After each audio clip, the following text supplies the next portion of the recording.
Okay, welcome back to the 144,000 project. This will be video 26. We're on Rev 9 video on YouTube, and we're in Acts. We left off at Acts 7:3, so that's where we stood. Abraham told by Christ to move to a new land, so let's just kind of look at Acts 7:3 then. So we kind of gone up to that, and this is Stephen's defense. So this is Stephen defending himself before the Senate, which is, of course, the Israelite judges in a sense. Okay, so he starts talking about, oh, what does he do? He goes back to Abraham, of course, because all of these promises, this faith of Christ, which he's defending, start with Abraham. Of course. Paul says the same thing. Everybody goes back to Abraham because the faith of Abraham was Christ. That's why they go back to Abraham and say, well, it started there. Otherwise, if Christ didn't start with Abraham, then what's the point? If the promises were not to Abraham, Isaac, Jacob, and the 12 tribes, then what's the point of going back to Abraham? You want to say, well, I'm from Abraham. What difference does it make? If the promises didn't start there. But if the promises started with Abraham, well, then that's the reason to go there, is because, okay, well, we're these people. We're the posterity, so this applies to us. If it doesn't start with Abraham, then, you got to go to where it starts. Maybe it starts in Psalms, so why go to Abraham if it starts in Psalms, right? You don't need to do that. You got to go to Abraham because that's where it starts. It's just logical. All right, so he quotes the fact that Christ had told him he was going to give him this new land, which was a prophecy. So he gave Abraham a prophecy that he was going to give him this land. Now, the prophecy actually applied to him and his posterity, which if you just read Genesis 12, it's to these nations, or kindred, which we just covered in Acts chapter 3. So they're kindred. So it's a prophecy to his posterity, to his future posterity. And then it just grows from Genesis 12:1 to when he meets Melchizedek, to where Melchizedek then says, which is Christ, then says, well, I'll be your exceeding great reward in Genesis 15:1. Okay, and then he goes to 15:13. So if we just look down a few verses. Alright, so he was on the road, then he says God, however, spoke this. So this is Christ speaking to him, Melchizedek, that his race shall lodge in a foreign country. In other words, and enslaved and oppressed at 400 years. So he's talking about a future prophecy. So he's giving a future prophecy to his posterity, which we know are the 12 tribes. Okay. So he's telling about things that are going to happen hundreds of years in the future, right? Which then, of course, Abraham told Isaac, Isaac told Jacob, and Jacob told the 12 tribes, and then it happened. Okay, but it happened because they sold Joseph into slavery and all that. But then Joseph said, "Well, it was for a reason." So, whatever. So we know how it all came about. But here, Abraham knew about it, and that's why he was referred to as a God among the people, because he talked about all these things that Christ had told him, Melchizedek. Okay, and he passed that on, and then they saw things happen. So and they knew that he knew about all these things before they happened, right? Anyway, after that, they shall come out and worship me in this place, and that's place is Exodus. Okay, so I'm on 7:6 here reading this. Abraham's posterity had been enslaved for 400 years, and in other places it says 430 years, I think, but at any rate. So they were there for a total, I guess, then of 430 years, but the first 30 years then they were not actually being enslaved until that king died, and a new king, it says, who conquered Egypt actually and took over. They didn't know about Joseph and all that kind of thing, right? So we know that's a prophecy fulfilled, and we read on down to 7. Exodus 3:12, 12 tribes to worship Yahweh, or God, at Mount Sinai in Arabia. Okay, people are mistaken about where Sinai. Just look up Sinai in your cross-reference, in your concordance, okay? Look up Sinai. And you'll see a verse. It says that Mount Sinai is in Arabia. We call it Saudi Arabia. The Bible just uses the word Arabia. Paul went to Arabia, as we recall, in the New Testament for 14 years. I think it says in one place he was in Arabia. Yeah, he went back to Mount Sinai. Okay, and the Midianites, as I recall, were just north of Mount Sinai. So, you know, they were relatives.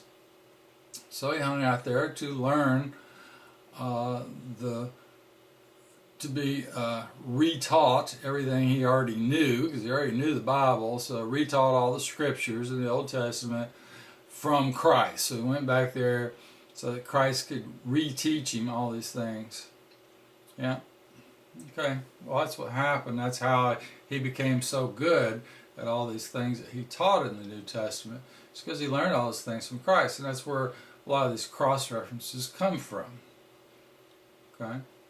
These are things that he was taught by Christ. That's why they're here. That's why we're reading it. Okay? He didn't just pull this out of his hat. All his apostles didn't just pull these cross-references out of their hat and say, oh, yeah, well, they weren't these great scholars. It said they were common, illiterate men. They learned these things from Christ. Christ is the only one that can lead you through these scriptures and give you a complete understanding of what they're about and how they apply and how they connect to each other, how to connect the dots. It's Christ that does that. However, you've got the cross-references, so like we've done here, anybody could have just put all this together and looked them up, put them into context. So we've had 2,000 years to do it. I don't know why. Maybe it's out there and, you know, I couldn't find it, but whatever. So Exodus 3:12 then is about them coming out and worship.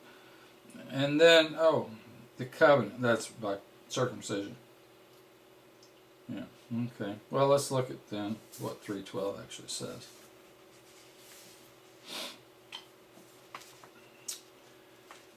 Alright, so we go back to 3:12.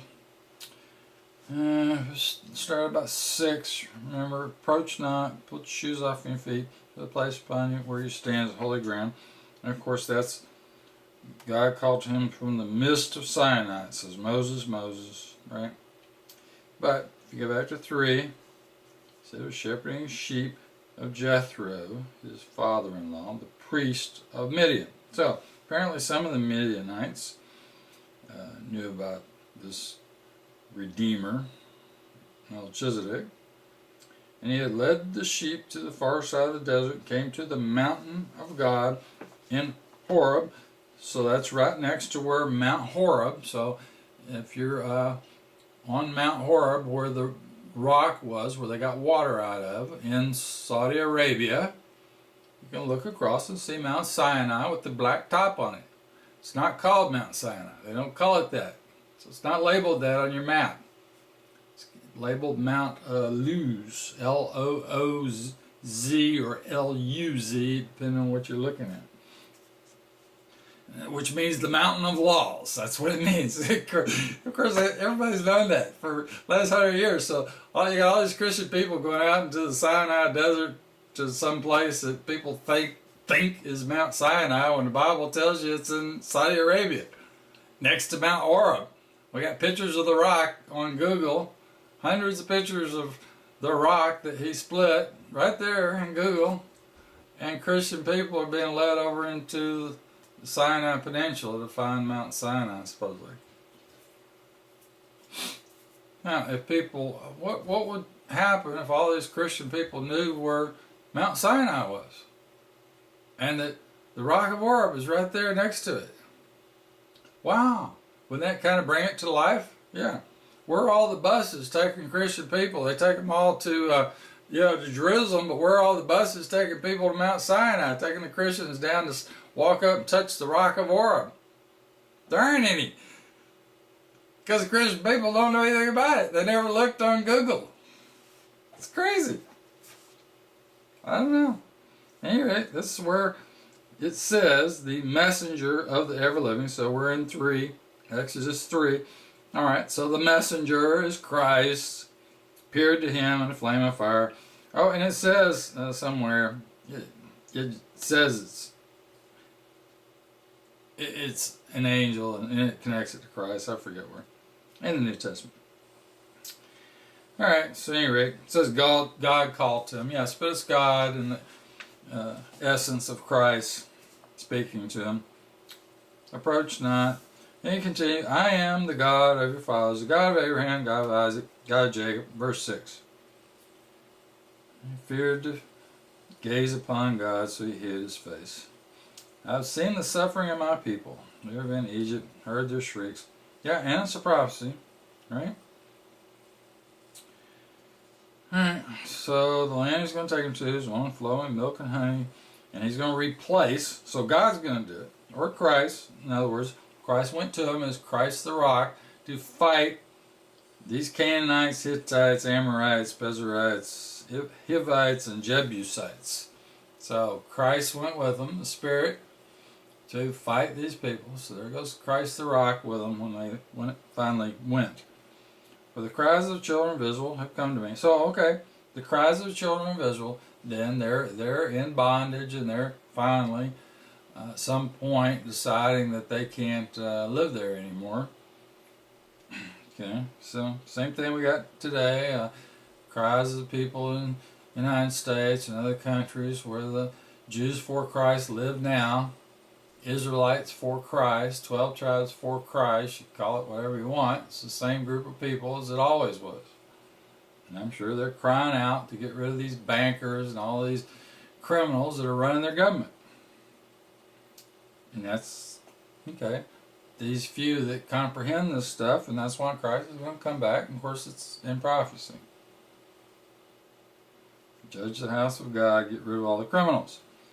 The cries of the children of Israel. I've seen the oppression which the Egyptians oppressed them. Therefore you must go, and I will send you to Pharaoh to bring my people, the children of Israel, up from Egypt. Never says his people or anybody other than the 12 tribes. No prophecy says that. Who am I? I should go to Pharaoh. Yeah. Because I will be with you. Okay, that's the Spirit of Christ riding with them on the tornado of fire and all that. And the Spirit of Christ in the rock, and the Spirit of Christ in the rod of Aaron. Remember the rod of Aaron and what that did. That's the Spirit of Christ. God's the Father. Christ is that Spirit that goes along with him, under the directions of God. They shall serve God upon this mountain. Verse 12. Supposing I should go to Israel, and they should ask me, what's his name? What am I say to them? And God said to Moses, I am what I am. Or it just kind of means I, or, you know, I'm the creator and all things are created by me. It's another way of looking at it. Depends on where you're looking. Okay. I am, that's where we get Yahweh from. So really, still, I say that's maybe Christ speaking to him. It's the Spirit. He's going to go with him. So you can look at it however you want. Anyway, it's talking to the children of Israel. Ever-living God of your forefathers, the God of Abraham, Isaac, and God of Jacob has sent me to you. All right. Never says I'm going to be the God of the world someday. It never says that. God himself never says it. Pastors say that, but God never says that. Pastors just change his word, get rid of all, this is incredible. Thinking about it. Alright, they want to say this idea of Christ and God, and but then to do that, they have to say, well, all these prophecies that apply to the 12 tribes now apply to you. In other words, all these prophecies failed. So everything God did up to some point here after they killed Christ and blah, blah. In other words, all those prophecies about them being, his people failed. So he's saying the prophecies, all this whole Old Testament, you just throw it away because all this failed. God failed to carry out his prophecies to the 12 tribes. That's what he's saying. Yeah, they want you to believe on God when they already saying, well, he's a failure. What are they saying then? If that's not what they're saying. He's a failure. His prophecies failed, but we want you to believe on him. You see, this just perverted logic. No, he never says that. Never says his prophecies are going to fail. In fact, he says just the opposite. He tells you his prophecies will always come true. Yeah. Let's look at my chart. This is my name, and I remember this from generation to generation. Go and assemble the chiefs of Israel. Okay. Tell them the God of Abraham, Isaac, and Jacob, which it says 1,000 times in the Bible. And all this get Abraham, Isaac, Jacob's in the New Testament over and over and over again. Okay. Even when you get up there, he still doesn't throw off his people. And in Psalms, it says he'll, no matter what, he's still going to redeem his people. In Psalms, and that's on my chart. So just look at it. Yep. Never going to change. He'll just judge them. That's what he says. Alright, so you can read on through that. There's nothing else we need to say except there's the stick, the rod of Aaron, which is 4:2. Threw it in the ground, it became a serpent. So there's the Spirit of Christ in the stick. So he took the stick with the Spirit of Christ, tapped the rock with the Spirit of Christ, Jacob's pillar stone, which he called God's house. So here's God's stick, tapped God's house. In other words, we need some water, tap it once. Not like, this thing on TV where the guy taps 3 times, right? No, tap it once, that's what he was told.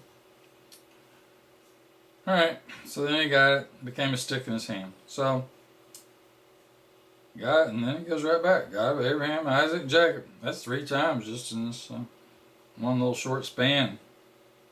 So then he turned his hand and made it like leprous. Okay. And then healed that immediately. So, yeah. You don't listen to one and show them the other. Imagine walking around and sticking your hand under your coat and then bringing it out and you look like a leper. Wow. Just to prove a point. I mean, this is, I'm slow of mouth, heavy of tongue in verse 4:10. Yeah.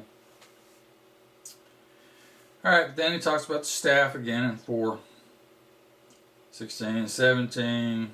You will perform wonders with it. Okay. And then they called it the rod of God in verse 20. Alright. Alright, so that's all we need to say about that. At any rate, no point in quoting that unless you want to make a point. He's still the God of the 12 tribes and no one else. Otherwise, you could just skip all that and say, well, now he's the God of everybody. Alright, so here's Stephen talking about the, and there you go, 12 patriarchs. So we're back to Acts chapter 7, verse 9, Jacob and the 12 patriarchs, or 12 tribes. It says they hated Joseph, sold him to Egypt. So he goes through a history of the 12 tribes. How he brought them 75 people, it says in verse 14. They increased and multiplied until that a foreign king conquered Egypt. So that's who knew nothing of Joseph. And then that's a quote. So when you get 7:18, that's Exodus. So it goes and points out all this stuff from Exodus. Alright, so that's Exodus 1:8. So let's go back and look at that.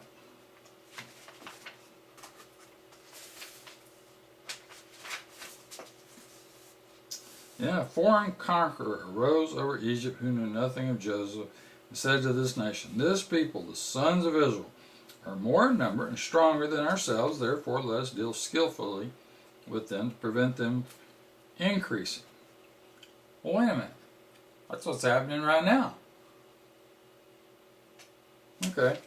So your leaders are dealing skillfully with the Christian people in the United States, making sure that the people who's created the country die off. In other words, the white people are basically being committed genocide against the white people in the United States. That's been going on for a while. I don't know how many perceive that, but if we continue on not having kids, right? However, obviously we have money to bring in all these other people from other countries at the rate of 100,000 a year. And oh, and by the way, if they have multiple wives, well, if that's their religion, we let them have multiple wives. I don't know how many white people know that. And then we give them homes, we give them money, and welfare if they need it, and whatever. And the white people all pay for that. Yeah, they created the country, but they pay for everything for everybody, regardless. All right. And yet their families suffer to the point that they can't have enough children to even maintain the white race, so the point that within just a few years, it's genocide. It's what it really is, but you can look at it however you want. Okay, but hey, they did it here. This foreign king, see? Which is what your federal government is doing all these years. Passing all these laws, trying to, water down your rights, and, basically just ignoring your rights and just passing statutes which actually don't apply to you, but then take you to court and don't tell you, oh, this law doesn't apply, actually doesn't apply to you. So they don't tell you about your rights. They give you a lawyer who works for the court. Okay? Even if you hire the lawyer still actually works for the court. Put the courts first, you're second. So they don't argue unalienable rights and how to stand up for unalienable rights and what those rights are and how to stand up for those rights. Now they'll talk about it maybe, they don't actually do it. Unless you've got more money and you know what to do with, then maybe you'll get some kind of justice if you have just too much money and the lawyer needs it. Maybe he'll do something for you. Alright, so foreign king, then we get to 728. People don't understand law at all. I don't know. Oh, well, 720, here's something. Then it was that Moses was born and was divinely fair. Okay, that means light complexion, right? That's one of the racial terminologies used in Scripture about white people that are very light complexion. They blush, they get sunburned real easy, and all this. Yeah, well, all these things are here in Scripture if you notice. Yeah. So it appears that maybe Adam was white, and maybe Laban, which meant white. That's what the word means, white, right? Laban was white, so then it just makes sense that his sister was probably white, right? Okay. So Isaac probably married a white woman then, and so did Jacob, apparently. And the Nazarenes, weren't they white? Say something about how they were white as snow. Yeah. Mild complexion, white complexion. Burnt real easy. Yeah.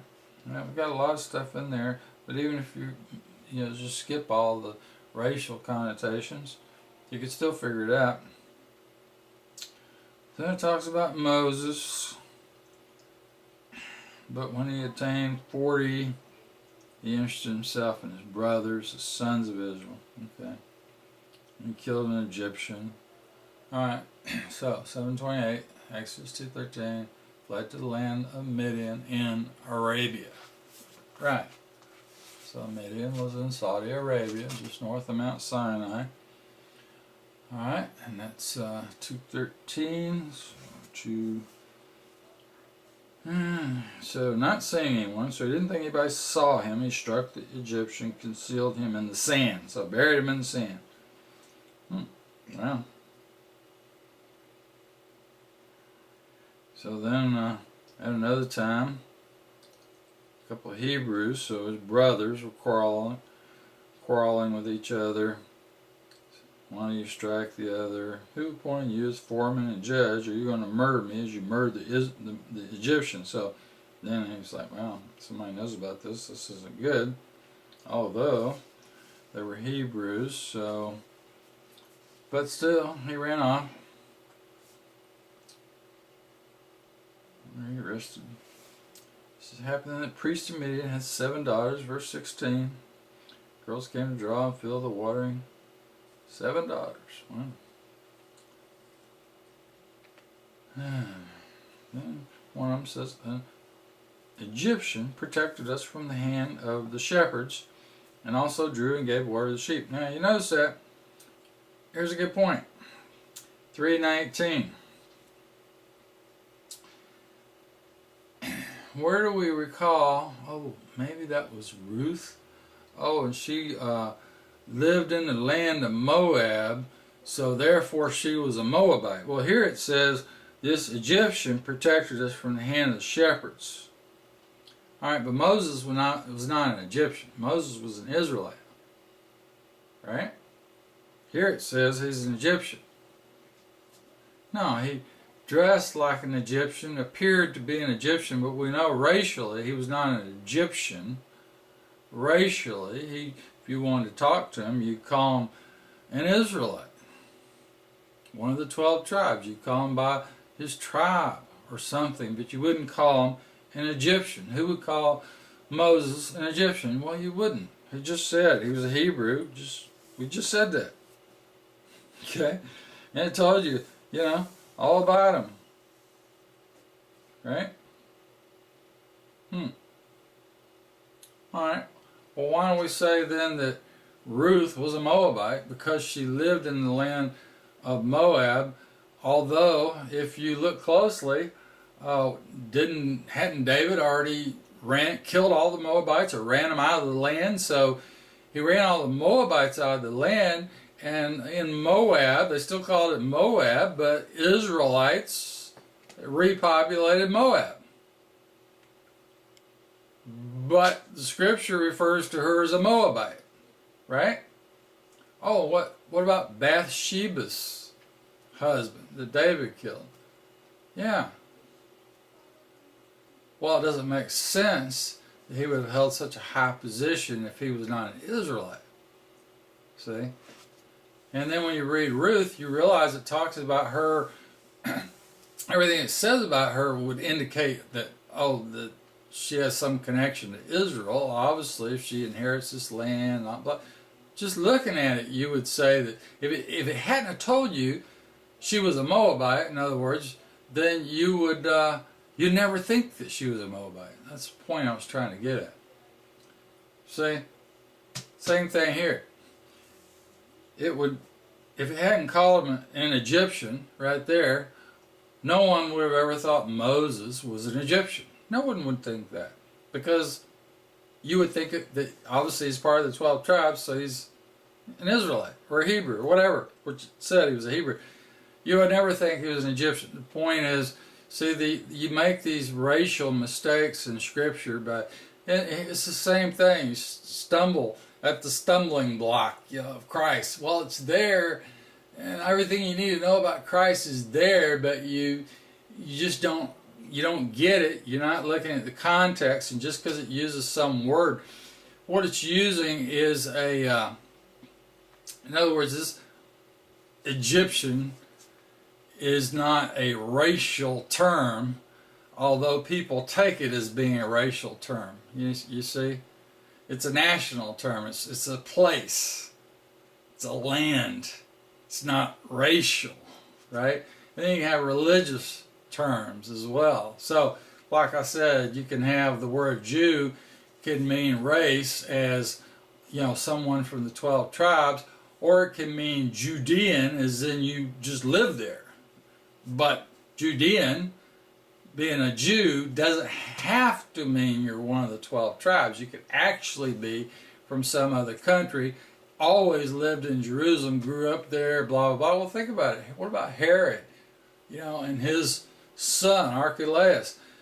Well, maybe his son was born in Jerusalem and lived there all his life, but he was an Edomite, right? Or, mixed breed or whatever, but still he wouldn't have been considered an Israelite. But you could call him a Jew because he lived, if he had lived in Jerusalem his whole life, brought up there, blah, blah, blah, you could call him a Judean. And if you just take the word Judean and make Jew out of it, when you say that someone of the 12 tribes is a Jew, but then you take someone that's just lived there geographically and say, oh, well, we'll take this term and make this term the same thing. Oh, and if you believe in Judaism, we'll just take that word and make that a Jew because you believe in Judaism and Jews believe in Judaism. You see, you can't take a racial term, a geographical term, and a religious term that do not all three mean racial. And this is the first example we're noticing right here of somebody doing that. You see? You got to pay attention to this stuff. This is a geographical term in Egyptian. He's not an Egyptian. All right. But if you roll down a little bit here, you're in Exodus 3. You can notice that in 3, or actually we're still in 2. You notice about 23, king of Egypt died, see, but the children of Israel were still oppressed in their servitude, and their cries from their slavery reached God. God therefore heard the groaning, and God remembered his covenant with Abraham. Alright, well there you go. It goes right back to his covenant with Abraham, Isaac, Jacob, and it just said the 12 tribes where we came from in Acts, right? So the context is that to his posterity, not just to Abraham, but to his posterity, that's the context. Which therefore God looked upon the children of Israel and God revealed himself in verse 25. Okay.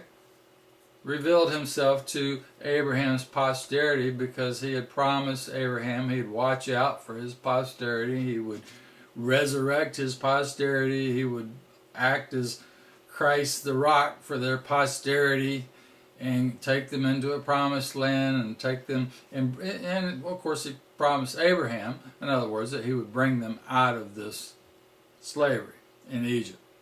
So that was the first thing he told Abraham that we can see, right?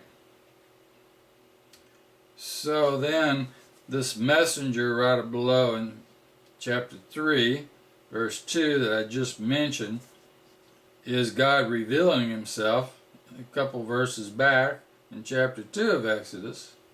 When God reveals himself, he sends Christ. An angel, you see, messenger. Alright? So, Moses killed an Egyptian, here again, in Arabia. 728. Oh, well, I wonder if it said Arabia. Did it say Arabia? Maybe I just put that in there. There's a land of Midian where he had 2 sons. Then went 40 years, so now he's 80. An angel appeared to him in the desert of Sinai in the flame of a burning bush. Yeah, again, it was an angel. So when God sends an angel, and that angel says, I am the God of the house of God, right? That's Christ. So Moses saw the angel, the appearance, and came to examine it. It says, I am the God of your forefathers. So when an angel says, I am God, well, that angel is Christ. You notice other mentions of angels never compare themselves to God. Just think about it. You don't have a whole lot of examples, but when you look and you see an angel speaking to somebody, it never says, I am God. The only angel that says, I am God is Christ. Again, this is where Christ revealed himself to Moses, which is why Moses said he esteemed Christ. Now, he didn't call him Christ. He called him whatever. King of Righteousness, Prince of Peace. He called him whatever, but he didn't call him Christ. He might have called him the Rock. I don't know. What do you call him? Might have called him I Am. We recall he said I Am, which meant Yahweh. So maybe that's what the term he used. Maybe he used the term Yahweh, I Am. Right? Okay. Then Moses became terrified. So that was 3:6.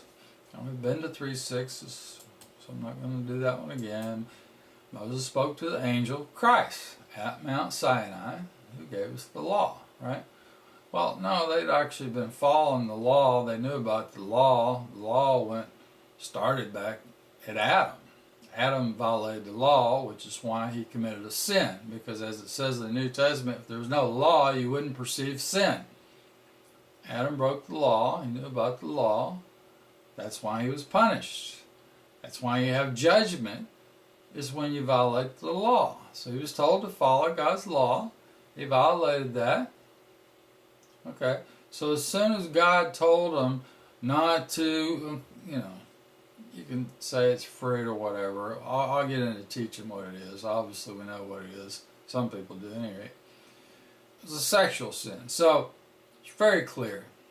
Fruit started out being people. Okay, and we've seen this context of vines, figs, roots and branches and all that, family trees. Okay, that's how it started out. So just go back and look at it. Fruit, what's the first context? Well, it's people. Children, right? Okay. But fruit can also mean regular fruit. So you got to look at it and decide, look at the context. Here, Adam violated the law that was passed down, but when it got to Abraham, he chose Abraham for whatever reason. Told him to follow his law, told him to do this, told him to sacrifice his son. And when he was willing to sacrifice his son, that's when he made the covenant unconditional. It was conditional up to that point if you're paying attention. Then it becomes unconditional. Because before that it said if. After, it didn't say if anymore. Okay? So, Mount Sinai, which is Mount Luz or Mount Luz, or Luz, L-U-Z. Look it up on Google. Wow, what's the next thing? Christ, again. So, Christ. It's all about Christ.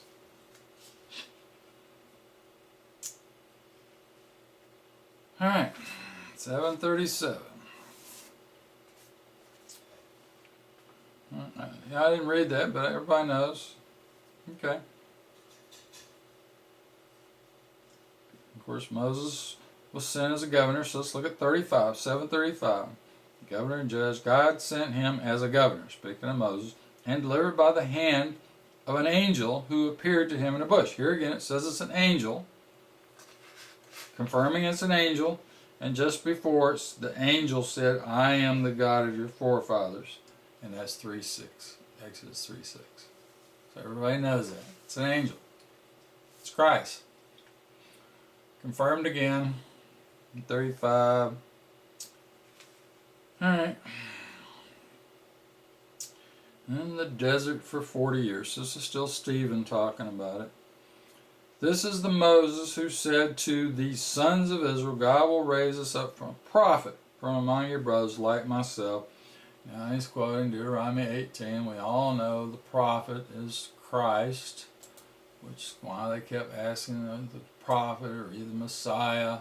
Which one is it? Okay. He was an ambassador to the congregation in the desert with the angel who spoke to him and to our ancestors at the Mount Sinai, who received living messages to transmit to us. So that they weren't spoken to by God. It just says right here, the angel, right? The angel, which just before the angel called himself God. So they're talking about Christ. Okay. So he could have said the Messiah who spoke to him, or it could have said whatever, but just logically look at it. It's an angel who calls himself God. All right. Our forefathers were unwilling to be obedient. Verse 39. On the contrary, they revolted. Well, some of them did. A lot of them did. And then their hearts turned back to Egypt, saying to Aaron, make gods for us. Okay, we know that. And that's the quote.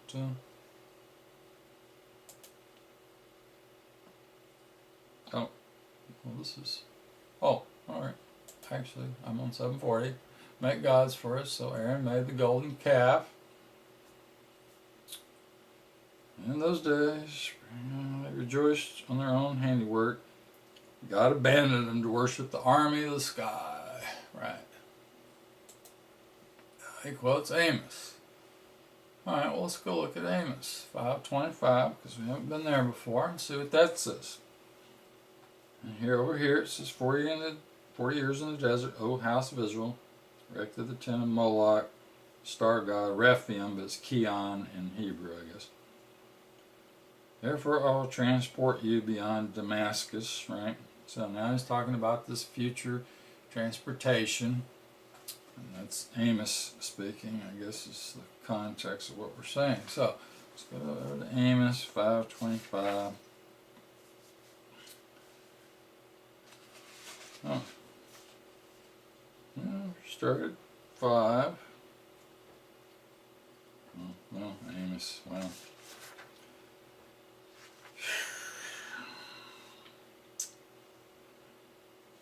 One of the good parts I want to make about Amos really starts at the beginning of chapter 5. Israel's daughter has fallen, cannot rise. Help, I'm falling, I can't get up. She lies stretched on the ground without help, right?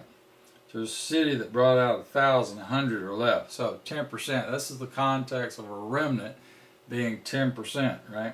Where 100 came out, 10 are left to the house of Israel. So he's talking about the house of God, and that's judgment on the house of God, leaving only 10% behind. That's the context. Because, well, even right above, revolting Israel, a stick snatched from the fire. I forget where it says that. That's another prophecy. That's in 4:11. And you can just go on up. It's all about Israel, bringing Israel's sin on himself. Verse 13. So that's 3:13. His judgment on the house of Jacob, right?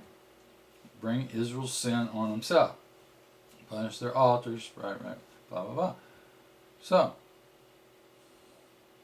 and if you just keep going back, so in other words, just start at the beginning, and right back in like chapter 3, listen to the message the Lord commands to you, sons of Israel. To all the families I brought up from the land of Egypt, all 12 tribes, when he said, I have only selected you out of all the families on the earth. Therefore, okay, I'll punish your faults. So, it's only going to be those 12 tribes, never changes. He's talking about Exodus 19:6, where he said you're going to be a royal priesthood, but some of them revolted from that. So, they opted out. Okay. Well, you can just read all this. So this is all about Israel. You get down here, 10%. Okay? Thus the ever-living says. So this is 5:4. To the house of Israel. Seek me, and you will live. In other words, follow my law. Do what I told you to do. Don't go other places. Bethel will become empty. Seek the life, and you shall live. If not, he will fall like fire on the house of Joseph. Joseph, then, is Ephraim and Manasseh, the great nation, and the commonwealth. Alright. It's all 12 tribes. You will turn justice into distress, fling right to the ground. So in other words, your justice system sucks. Concocting clouds and stupidity. Exactly. Pouring the shadow of death in the morning, yeah. The stupidity is what's being taught in your churches. Got people that can't just read context and understand what the Bible's talking about. They're not interested in that. They're interested in paying the bills. Alright, verse 9. Name the life. Thank Christ, who brings destruction on powerful. Yes, the powerful, the mighty. Okay, they hate the public reprover. Abhor the speaker of truth. Yes, when you can find one.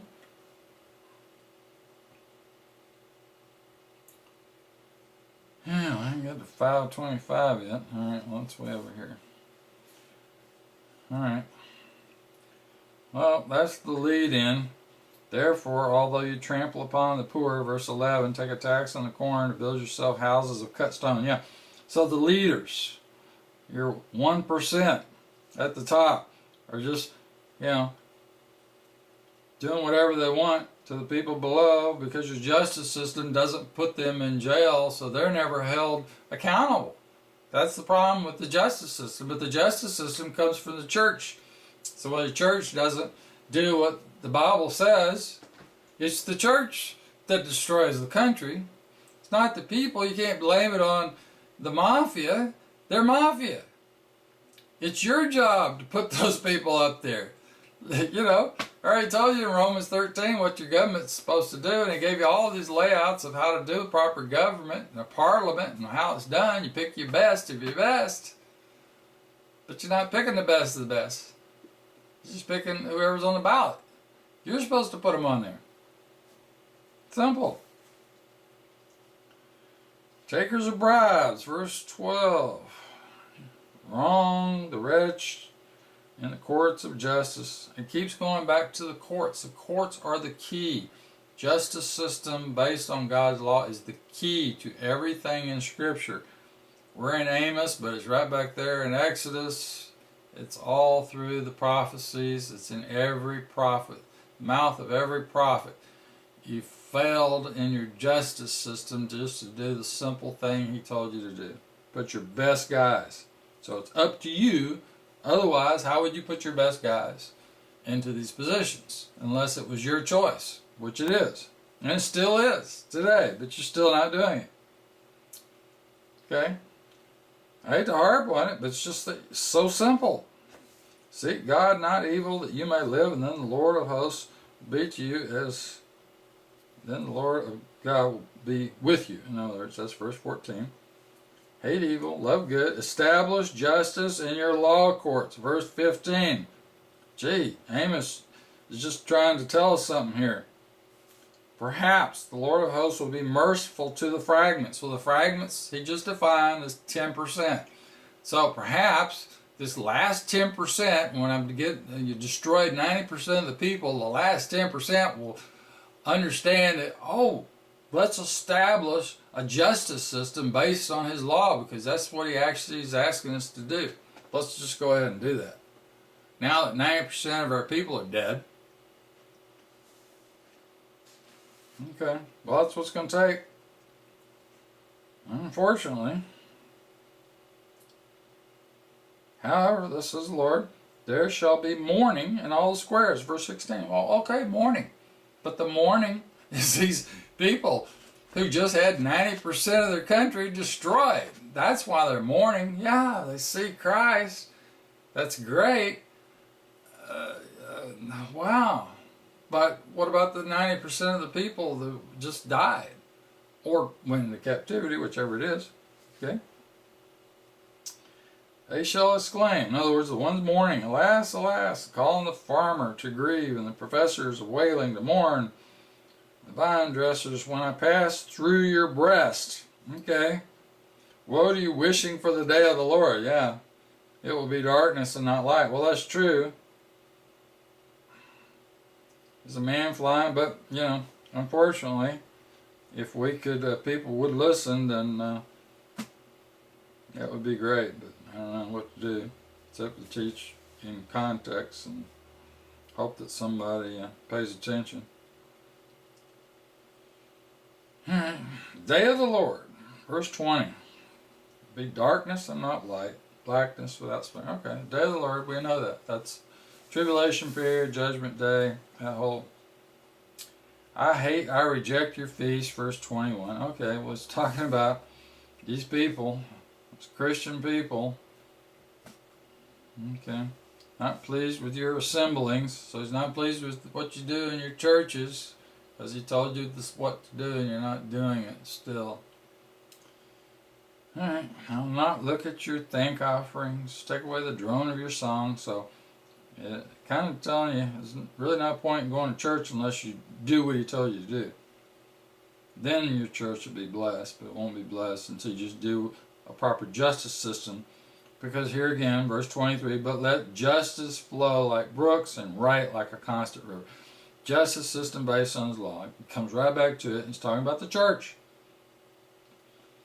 Did you present to me for the 40 years in the desert sacrifices and offerings, house of Israel, when you erected your tent to Moloch? So what did you do back then? Yeah. So I'll transport you from here to Damascus. So he just said that before. Here he says it again. So people say, well, okay, if that looks like, you know, historical. Well, yeah, but there are other things in here that point out that there's end time context. So when you have something like that, then it can be dual prophecy, or maybe just making a comparison to what he did before. Maybe it's an end time prophecy, but it's comparing to the things that happened before. In other words, how you were,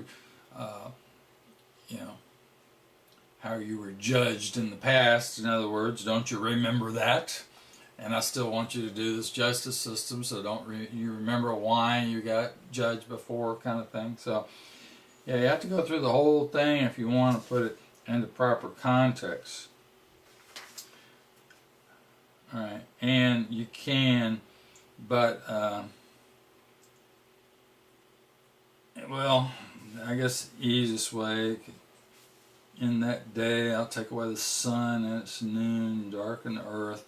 So it talks about that multiple times. It talks about the sea on the east, sea on the west.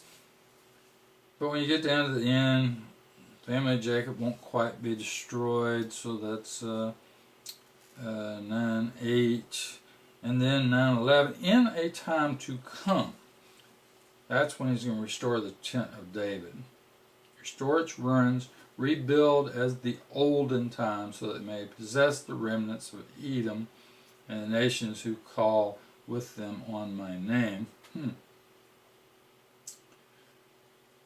Says everything. Who will affect it? Be sure the times come when Israel, my people, from slavery I bring to rebuild and dwell.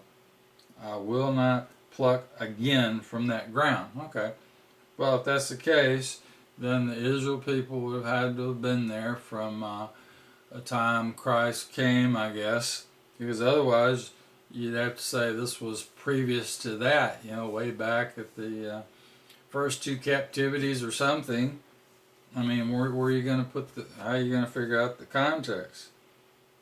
You're going to say it's when he was in Jerusalem? I mean, what are you going to say? When the people won't be plucked from the ground again. Well, apparently they were plucked from the ground. So, end time context, but you'd have to start from the beginning of Amos, go to the end. So look at my chart. It's on my chart. I already pointed it all out. So that'll be the end of that one. We'll come back at, I guess, 7:50. Yeah, we'll come back on Acts 7:50 on the next video. Thanks.